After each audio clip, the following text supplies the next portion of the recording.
রাসূলুল্লাহ সাল্লাল্লাহু আলাইহি ওয়াসাল্লাম মদিনার নিকটবর্তী কুবা এলাকায় পৌঁছান। মদিনাবাসীরা প্রতিদিন অপেক্ষা করত নবী কবে আসবেন।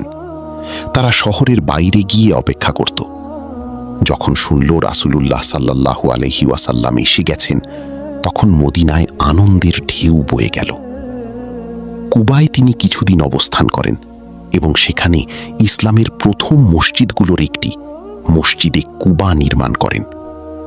মসজিদ শুধু নামাজের জায়গা নয়, ইসলামী সমাজের কেন্দ্র, শিক্ষা, ঐক্য, পরামর্শ ও ইবাদতের স্থান। এরপর রাসূলুল্লাহ সাল্লাল্লাহু আলাইহি ওয়াসাল্লাম মদিনায় প্রবেশ করেন। মদিনার মানুষ আনন্দে তাকে স্বাগত জানায়। তারা গাইছিল, তালা আল বদরু আলাইনা, অর্থাৎ আমাদের ওপর পূর্ণিমার চাঁদ উদিত হয়েছে। প্রত্যেক পরিবার চাইছিল রাসূলুল্লাহ সাল্লাল্লাহু আলাইহি ওয়াসাল্লাম তাদের বাড়িতে থাকুন, কিন্তু তিনি বললেন তার উটনীকে ছেড়ে দেওয়া হোক। আল্লাহ যেখানে চান সেখানেই থামবে।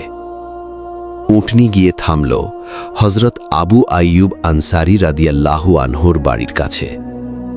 রাসূলুল্লাহ সাল্লাল্লাহু আলাইহি ওয়াসাল্লাম সেখানে অবস্থান করেন। এইভাবে মদিনা হল ইসলামের নতুন কেন্দ্র।